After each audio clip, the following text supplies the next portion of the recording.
हरी हरी बोलो, हरी हरी बोलो जी। कैसे हैं आप सभी? मेरे लड्डू लाडो कन्हैया केशव, मेरे प्यारे बिहारी लाला, मेरे गोकुल लाला की असीम कृपा से आप सब बहुत अच्छे होंगे जी। तो आज का जो विषय है, आप लोगों को वैसे टाइटल से पता चल गया होगा कि आज हम बहुत अहम विषय पे बात करेंगे।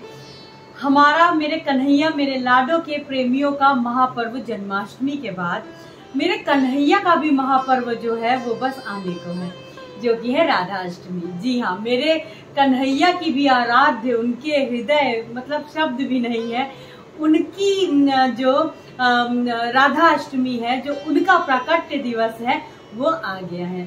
तो सबसे पहले कुछ प्रश्न है, मैं उनको भी ले लेती हूँ और बात करते हैं कि कैसे कैसे किस डेट को हमें मनाना है राधा अष्टमी, व्रत कैसे रखना है, व्रत किस दिन रखना है, पूजन कब करना है, पारण कब करना है, और प्राकट्य जो उनका लाडो का होगा वो कैसे कैसे किस समय करवाना है, पूजन में जो सामग्री रहेगी उनको चढ़ाना क्या क्या है, अर्पण क्या करना है। तो चलिए शुरू करते हैं ब्लॉग को। हरि बोलो जी। तो सर्वप्रथम जन्माष्टमी के 15 दिन बाद में मेरे लाली का जन्म उत्सव आता है, जिसमें पूरे वृंदावन में, पूरे बरसाना में बस खुशियां ही खुशियां। मेरा कन्हैया भी जिसमें झूम उठता है, नृत्य करते हैं, गायन करते हैं, न जाने कितनी खुशियां बांटते हैं। इस वर्ष 2023 में राधा अष्टमी का पर्व जो मनाएंगे हम लोग, वो 23 सितंबर को मनाएंगे जी। 23 सितंबर को राधा अष्टमी का जो पर्व है वो हमें मनाना है, लेकिन 22 तारीख को जो व्रत रखा जाएगा वो राधा अष्टमी के एक दिन पहले रखा जाता है। मतलब जैसे जन्माष्टमी में हम अष्टमी वाले दिन उपवास रखते हैं लाला का, और 12 बजे अभिषेक करके पूरा पूजन उनका पूर्ण होता है और हम पारण करते हैं। लेकिन लाडो की अष्टमी में हम, जैसे कि जो अष्टमी हमारी 23 की है, तो जो हम व्रत रखेंगे वो 22 तारीख का व्रत रखेंगे जी। 22 तारीख को जो आपको व्रत रखना है, सुबह से आपको संकल्प लेना है। संकल्प में देखिए, मैं बहुत आसान तरीका, बिल्कुल सरल विधि बताती हूँ। गृहस्थ जो बहुत ही आराम से, आसानी से, सरलता से लाली की सेवा पूजा कर सके, आपको कुछ नहीं करना है।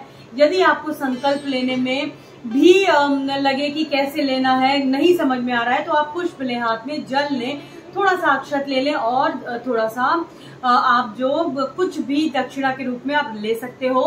पुष्प, अक्षत, जल और थोड़ा सा आप कुछ भी दक्षिणा के रूप में ले लीजिए। आपको बस लाडो के सामने कुछ नहीं करना है, बस लाडो का स्मरण करिए, मेरे श्यामा श्याम का स्मरण करके उनसे आज आप व्रत रखेंगी। अपना नाम, आप यदि शादीशुदा है तो अपने पति का नाम, गोत्र वगैरह बोल दीजिए। आप कुछ भी नहीं बोल सकते हैं तो बस लाली से हाथ जोड़ के विनती करके उनसे प्रार्थना करें कि लाडो, आज मैंने आपका उपवास रखा है और आपकी कृपा से आपका उपवास पूर्ण हो, और आपको कुछ नहीं करना है, बस वो जो संकल्प है वो लाली के श्री चरणों में अर्पण कर देना है। देखिए, हर चीज का विधान बहुत ज्यादा होता है, लेकिन गृहस्थों के लिए और लाली और लाला की सेवा, तो देखिए सब कुछ मैं हमेशा कहती हूँ, 56 भोग नहीं 56 भाव। तो 56 भाव से पूजन करिए, बिल्कुल भाव ऐसे हो कि बस आपका जो आप बातें करिए लाली से, ऐसे करिए कि सीधे महल में लाली से ही आपकी बातें हो रही हो और वो सुन रही हो। तो इस तरीके से आपको संकल्प लेना है। 22 तारीख को आपको उपवास करना है। उपवास आपको पूरा दिन रखना है 22 तारीख को, और आपको जो ग्रहण करना है उपवास में, वो आप फलाहार ग्रहण कर सकते हैं। बहुत सारे लोग जन्माष्टमी में कुछ भी नहीं खाते हैं, जैसे वो नमक नहीं खाते हैं और फल वगैरह ले लेते हैं या नहीं भी लेते हैं। लेकिन लाडो की अष्टमी में आप अरबी खा सकते हो। लाडो को भोग लगा के आप जो अरबी होती है बॉईल करके आप उसको फलाहारी में बना सकते हो। फलाहार जो नमक होता है आप खा सकते हो, फल खा सकते हो, और आप दूध वगैरह ले सकते हो। आपके शरीर के ऊपर है, आपके भाव के ऊपर है। अब बात आ जाती है कि हमें पारण आपको कब करना है। तो पारण आपको नेक्स्ट डे करना है। 23 तारीख को सुबह अष्टमी लगेगी, और देखिए उदया तिथि में अष्टमी मान्य होती है। मेरे लाला के हर उपवास में, एकादशी हो या कुछ हो, हमेशा वो उदया तिथि मान्य होती है। लेकिन लाली का जो व्रत हम रखते हैं वो एक अष्टमी के पहले रखते हैं, मतलब राधा अष्टमी के एक दिन पहले 22 को रखा जाएगा जी। फिर बात आ जाती है कि लाली का प्राकट्य हुआ है। लाली तो कमल के फूलों में बस कैसे उनका तो वो प्राकट्य हुई है। तो लाली का जो प्राकट्य आपको करवाना है वो सुबह सुबह करवाना है। जो बरसाना में होता है वो सुबह सुबह 4 से 5 बजे होता है जी। आप लोगों को क्या करना है, सुबह जल्दी उठ जाना है। उस दिन घर को स्वच्छ कर लीजिएगा, पुष्पों से सजा दीजिएगा, बंधनवार लगा दीजिएगा। जैसे कि मैं बताती हूँ, दहलीज पूजन अवश्य कर लीजिएगा, खुद स्वच्छ हो जाइएगा। पूजन का सारा सब कुछ तैयारी एक रात पहले ही कर लें। और लाली का जो आपको प्राकट्य कराना है जो बरसाना में होता है, और जैसे मैं करवाती हूँ वो सुबह 4 से 5 बजे के बीच में होता है जी। लेकिन बहुत सारे लोग क्या करते हैं कि वो 12 बजे भी करवाते हैं, तो वो भी आप अपने हिसाब से कर सकते हो। लेकिन जो लाली का प्राकट्य होगा जो उनका वो सुबह 4 से 5 बजे के बीच में होगा। अब प्राकट्य कैसे आपको करवाना है, आपको क्या करना है, लाली को जैसे हम लाला को 7:30 बजे के करीब पे फूलों में छुपा देते हैं, आप लाली को थोड़ा जल्दी उठ जाइए, स्नान वगैरह करने के बाद में उनको फूलों में आप छुपा सकते हैं। उसके मैं आपको ये करके भी बताऊंगी। फिर उसके बाद में आपको 4 साढ़े 4 बजे लाली का प्राकट्य उत्सव जो है, प्राकट्य जो आपको करवाना है वो करवाना है। शंखनाद घंटा ध्वनि से बिल्कुल ऐसा प्रतीत हो कि आप साक्षात महल में, मेरे लाली के निज महल में विराजे हैं, और उनका प्राकट्य जो हो रहा है वो सुबह 4 बजे 5 बजे हो रहा है। आपको इसी भाव से पूजन करना है, उनका प्राकट्य करना है। शंखनाद में घंटा ध्वनि के साथ में उठते ही उनको अभिषेक मत कराइएगा, उसके बाद में उनको लाड लडाइएगा, बहुत प्यार करिएगा उनको, फिर आराम से उनका हाथ पैर दबाइएगा लाली का। कितनी बड़ी बात है, मतलब मैं तो कहते भी बिल्कुल भाव विभोर हो जाती हूँ कि मेरी दीनानाथ, मेरी लाली का प्राकट्य होगा। और वो जब उनका प्राकट्य हो तो उनको बहुत अच्छे से लाड लडाइए, उसके बाद में आप उनका अभिषेक कराइए। अभिषेक में आपको पंचामृत, मैंने पूरी वीडियो अपलोडेड है, आप एक बार चेक कर सकते हो। आपको जो लाली का भी पंचामृत अभिषेक कराना है सेम उसी विधि से कराना है जो मैंने आपको लाला का बताया है, बस तुलसी पत्र का इस्तेमाल मत करिएगा। फिर आपको अभिषेक कराने के बाद में उनको सुंदर सा पोशाक पहनाना है। प्राकट्य के तुरंत बाद ही देखिए, उनको बहुत ज्यादा हैवी पोशाक चाहे तो आप ना पहनाएं, ये भी आपके भाव हैं। लेकिन आप चाहे तो उनको बिल्कुल मखमल, बिल्कुल बहुत कोमल वस्त्र पहनाइएगा। उनको प्रथम भोग लगाइएगा। भोग में जो जो चीजें जन्माष्टमी में आपने बनाई है, जैसे मेवा पाग हो गया, मिष्ठान हो गए, सब कुछ वैसे ही बनेगा। उनको प्रथम भोग लगेगा, मंगला होगी सब लोगों का। पंचामृत अभिषेक के बाद में आप उनको वस्त्र धारण कराएंगे, फिर मंगला करिएगा सुबह जल्दी ही। मंगला के बाद में देखिए आपको जो केक वगैरह कट कराना है और जो महाभोग लगेगा, राजभोग, जैसे दही अरबी हो गई, चावल पूड़ी, जो भी मतलब आप बनाना चाहें, वो उसका भोग आप लगाइएगा 12 बजे के करीब में। 12 बजे के करीब में आपको उसका भोग लगाना है, और आपको केक वगैरह जो कट कराना है आप वो 12 बजे तक करवा सकते हैं। फिर बात आती है कि आपको पारण कब करना है। तो आपको जो पारण करना है वो आपको 12 बजे तक ही, लाली का जो व्रत उपवास होता है वो 12 बजे तक ही होता है।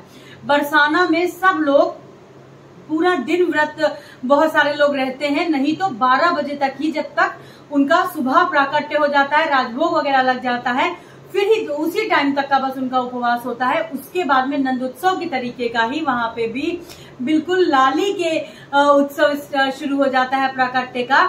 उसमें आप नृत्य, गायन, खेल खिलौने बच्चों को दे सकते हो, जिस तरीके से नंदोत्सव हम मनाते हैं।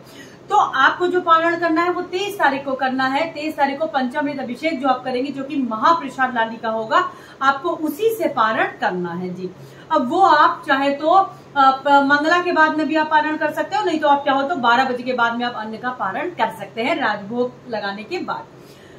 फिर बहुत सारे लोगों का प्रश्न है कि यदि उनके पास में लाली नहीं है, लाली का विग्रह नहीं है, उनके पास में चित्रपट है, तो चित्रपट की पूजा कैसे होगी वो भी मैंने वीडियो अपलोड किया हुआ है, मैं डिस्क्रिप्शन में लिंक डाल दूंगी। आप देख सकते हो कि यदि आपके पास में लाली का विग्रह नहीं है तो आपके पास में चित्रपट है, तो आप उनको पंचामृत अभिषेक कैसे कराएंगे जी, ठीक है। फिर आपके पास में यदि केवल लड्डू गोपाल है और लाली नहीं है, तो आपको क्या करना है, लड्डू गोपाल को ही उस दिन आपको लाली का स्वरूप देना है। ये तो आप वैसे भी कर सकते हो जब लाला के साथ में भी विराजमान हो, तो भी आप, क्योंकि लाला उस दिन बहुत प्रसन्न होते हैं और यदि आप उनको लाली का स्वरूप में श्रृंगार कराएं तो वो तो अत्यंत प्रसन्न होते हैं। तो यदि आपके पास में लड्डू गोपाल का विग्रह है और लाली नहीं है तो आप लड्डू गोपाल को ही राधा रानी का स्वरूप दें। श्रृंगार की जो विधि होगी वो मैं कोशिश करूंगी आपके साथ साझा करने की। फिर जो अहम बात आ जाता है कि जो अहम भोग लगेगा वो क्या लगेगा। तो लाली को जो अहम भोग लगेगा उस दिन आपको जो राजभोग बनाना है वो आपको दही अरबी का जो भोग लगेगा वो अवश्य भोग लगेगा। उस दिन पूरे बरसाने में प्रसादों की जितनी भी दुकानें होती हैं हर जगह छोटे छोटे ठेलों पे भी आप समझ लीजिए दही अरबी का भोग लगता ही लगता है। आपको प्रसादी रूप में मिलेगा कि आप वो लाली को चढ़ा सकते हो। तो इस तरीके से दही अरबी का भोग जरूर बनाएं। वो भी मेरे चैनल पे अपलोडेड है वीडियो, लेकिन मैं आपके साथ में फिर शेयर करने की अवश्य कोशिश करूंगी। दही अरबी के बाद में आप अरबी की कई डिशेस बना सकते हो। दही अरबी बना लीजिए, अरबी को बॉईल करके बना लीजिए, पूरी कचौड़ी पुलाव चावल जो भी चीजें आप जितनी बनाने चाहें, दही बड़ा जितने भी व्यंजन आप बनाना चाहें आप बनाइए और लाली को राजभोग लगाइए। तो इस तरीके से फिर बात आ जाती है कि लाली को श्रृंगार में क्या क्या चढ़ेगा। तो लाली को जो श्रृंगार में चढ़ेगा वो बिल्कुल पूरा 16 श्रृंगार चढ़ता है वैसे तो, लेकिन वो आपके भाव के ऊपर, श्रद्धा के ऊपर, आप जहाँ पे हैं जो जो चीजें श्रृंगार की आपको उपस्थित हो सके। जैसे कि देखिए वस्त्र रूपी आप साड़ी उनके लिए ले सकते हो, लहंगा ले सकते हो जो कि प्रसादी हो जाएगा। फिर आप वो खुद ही, आप किसी को अपने बड़े को देना चाहे तो आप दान दे, नहीं तो आप वो खुद भी धारण कर सकते हो। लाली को चढ़ाने के बाद में राधाष्टमी में आप उनको वस्त्र रूपी साड़ी ले लीजिए। 16 श्रृंगार में चूड़ी बिंदी और जितना भी श्रृंगार का सामग्री होती है। देखिए मेरी लाली को श्रृंगार का बहुत बहुत शौक है, उनको बहुत प्रिय है श्रृंगार। तो श्रृंगार में चूड़ियां हो गई, मांग टीका हो गया, बिंदी हो गई, लाली हो गई, सिंदूर हो गया, बिछुआ हो गया, सब कुछ चढ़ाइएगा। आपकी कुछ श्रृंगार में चढ़ा सकते हो जैसे आपकी सामर्थ्य हो, आपका भाव हो। देखिए समर्थ तो सबकी हमारी है ही नहीं कि हम लाली को श्रृंगार अर्पण कर सके, वस्त्र अर्पण कर सके, इन हाथों से भोग बना के खिला सके। लेकिन मेरी लाली इतनी दयालु है कि वो सब कुछ स्वीकार कर लेती हैं, बस उनका प्रेम से स्मरण करके बस कोई प्रेम से राधे बुला दे। तो इस तरीके से सारे ही प्रश्नों के उत्तर मैंने दे दिए हैं। यदि कोई और भी प्रश्न है तो आप मुझे कमेंट सेक्शन में पूछ सकते हो। आपको बहुत सारी चीजों का देखिए एक दिन पहले उपवास करिए और बहुत अच्छे मन से, मतलब आपको ये नहीं करना है कि ये रह गया वो रह गया, रह भी गया तो कोई बात नहीं, बस लाली का नाम लीजिएगा, नाम जप करिएगा लाला का, लाली का। और भाई लाला भी उस दिन मगन मस्त रहते हैं राधाष्टमी में नृत्य गायन करने में, तो वो हो सके तो जरूर करिएगा। बाकी शरीर की जितनी क्षमता है, आपकी जितनी क्षमता है, शरीर में जितना है, आप उस हिसाब से सेवा करें। बाकी जो आप जितना कर सके आप वैसा करें, 56 भाव से करें, बस लाला से लाली से बहुत बहुत प्रेम करें। और आपको कलश स्थापना का भी मैं बता देती हूँ। कलश जो आपको कलश स्थापित करना होगा वो 22 तारीख को, जैसे आप जब संकल्प लोगे तो आपको 22 तारीख को, आप यदि चाहें तो आप 22 तारीख को ही कलश स्थापित कर सकते हैं। 22 तारीख को जो कलश स्थापित होगा वो आपका 23, 24, 25, 26, 27, 28 लाली की जब छठी होगी तब तक ही कलश जो है वो स्थापित ही रहेगा। तो इस प्रकार से आपको लाला का, जैसे जन्माष्टमी का आपने बिल्कुल धूमधाम से मनाया, लाली का धूमधाम से मनाइए भाई, क्योंकि वो तो मेरे लाला का भी इतना अति प्रिय और इतना मगन मस्त है ना। और वैसे भी लाला जिन पे कृपा करते हैं, लाला का जो भी शक्तियां हैं वो तो मेरी लाडोई है जी, जिनका शब्द भी मेरे पास में नहीं है। और एक बात और है, बहुत सारे लोग पूछ रहे थे कि जो लोग जन्माष्टमी का जिन्होंने व्रत रखा है तो यदि वो क्या राधाष्टमी नहीं रहेंगे तो क्या उनका व्रत पूरा नहीं होगा। तो ऐसा कुछ भी नहीं होता है, ये आपके भाव है। ये लाला का आपसे क्या, देखिए मैं हमेशा कहती हूँ हर पूजन में, लाला का आपसे लाली का क्या संबंध है उस पे निर्भर करता है। और लाला का उपवास तो लाला खुद भी इतने मगन मस्त, उनकी ही आराध्य का जब राधाष्टमी पे जब वो उनकी ही आराध्य का प्राकट्य उत्सव होता है तो सोचिए, आप तो लाला लाली को प्रसन्नता के लिए आप जरूर राधाष्टमी रखें, लेकिन ये कोई जरूरी नहीं होता है कि जो जन्माष्टमी रहे तो वो राधाष्टमी रहे, नहीं तो उनका जन्माष्टमी का जो फल है वो नहीं मिलेगा। और देखिए, मैं एक बात कहती हूँ कि कभी भी फल की इच्छा में कोई भी पूजन ना करें, उपवास ना करें, मन्नतों के लिए पूजन ना करें, लाला लाली से प्रेम करके करें। लाडो से, लाला से इतना प्रेम करिए ना कि पता ही ना चले कि बस आपका पूजन भी हो गया, उपवास भी हो गया। उनसे इतना प्रेम करिए, इतना नाम जप करिएगा।